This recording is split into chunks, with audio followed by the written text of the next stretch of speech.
जयराम महतो पलामू में एक नाम, जो छात्र से छात्र नेता बने और छात्र नेता से अब नेता बन गए, क्योंकि पिछले जो लोकसभा चुनाव हुआ उसमें अपने दमखम दिखाई और अपने दम पे 3 लाख वोट इतने बड़े बड़े पार्टियों के विरोध में लेकर के तो आज झारखंड के चहेता बन चुके हैं। और जैसा कि कहा जाता है, इनके नाम के पहले आगे टाइगर लगाया जाता है, यानी पलामू के टाइगर जयराम महतो आज पलामू में पधारे हैं।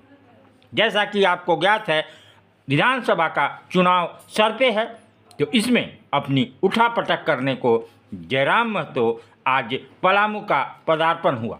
वहीं पलामू क्लब में इन्होंने अपने कार्यकर्ताओं के साथ बैठक की और चुनाव की रणनीति को तैयार की। वहीं जैसे ही जयराम महतो पलामू पदार्पण हुए, फूल मालाओं से स्वागत हुई और जयराम महतो के जयकारा की नारे लगे।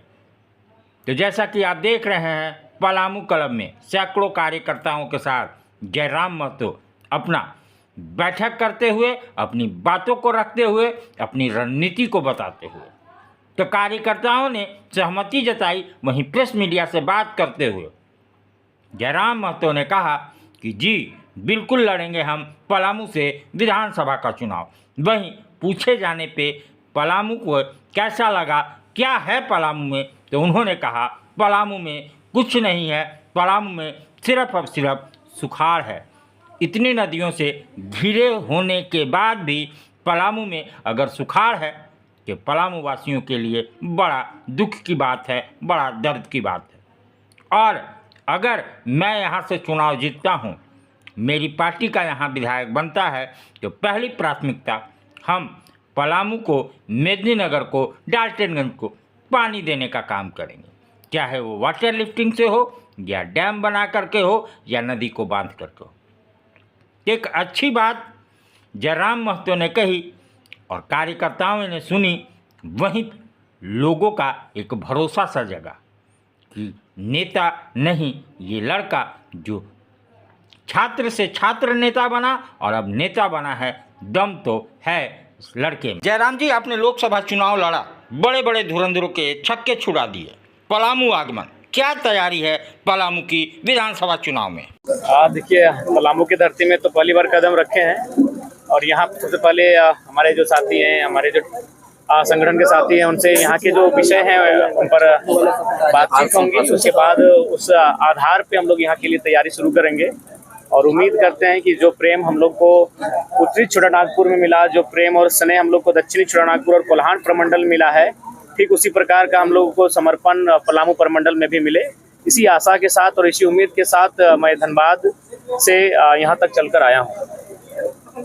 पहली बार इस प्रमंडल में आए हुए हैं, इसके लिए क्या? मैं प्रमंडल में पहले आया हूँ, लातेहार जिला में हम लोग 2 कार्यक्रम कर चुके हैं, लेकिन अगर जिले की बात कहूँ तो मैं पलामू जिला पहली बार आया हूँ और उम्मीद करते हैं कि पहली बार ही यादगार हो।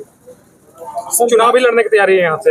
हाँ बिल्कुल, पलामू प्रमंडल से हम लोग। क्या मुद्दा होगा सर? देखिए, विधानसभा में जो सबसे पहला मुद्दा होगा, जो आज तक झारखंड वासी जिस मुद्दे से वंचित हैं, आज जितने भी भारत देश में राज्य हैं, उन राज्यों की अपनी एक पहचान है, अपनी एक मर्यादा है, अपनी एक सीमा है, लेकिन हमारे राज्य की कोई सीमा नहीं, पहचान नहीं, जिस कारण आज लगातार यहाँ के हर एक तबका, हर एक वर्ग चला जा रहा है। तो हमारा विधानसभा का जो पहला मुद्दा होगा, एक साफ, स्पष्ट और एक मजबूत स्थान नीति बनाने का मुद्दा रहेगा, ताकि इस राज्य के मूल निवासी कौन है, झारखंड में झारखंडी कौन है, उसकी पहचान हो। हमेशा स्थानीय नीति की बात होती है, पलामू के इलाके के लिए अलग स्थानीय नीति बन जाती है, चाहे जिनकी भी सरकार हो अलग यहाँ का स्थानीय, चाहे भोजपुरी हो, मगही हो, इलाके में बहुल इलाका है, बावजूद इनकी उपेक्षा की जा रही है। तो क्या इस इलाके की? देखिए, सबसे पहली बात है, झारखंड विविधताओं का राज्य है। 24 राज्यों की अपनी 24 जिलों की अपनी अलग अलग प्रकार की परंपरा है, शैली है। तो उस हिसाब से उस विविधता को हमें समेटकर एक बेहतर पुख्ता स्थान नीति बनाने की आवश्यकता है।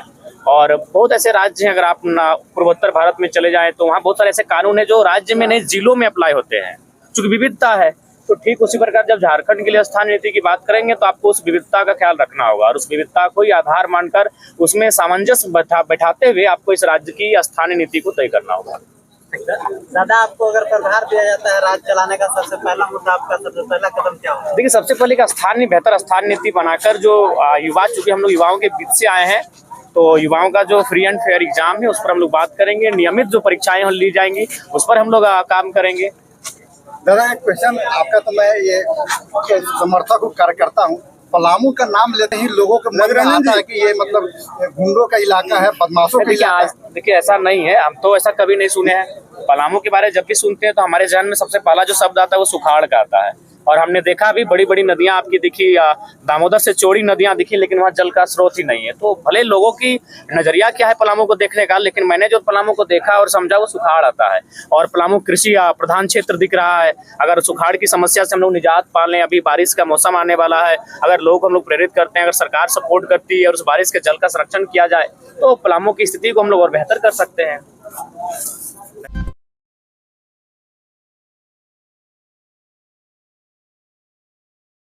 सस्ता और समुचित इलाज के लिए गरीबों का रहनुमा मात्र एक हॉस्पिटल, मैया बाबू हॉस्पिटल।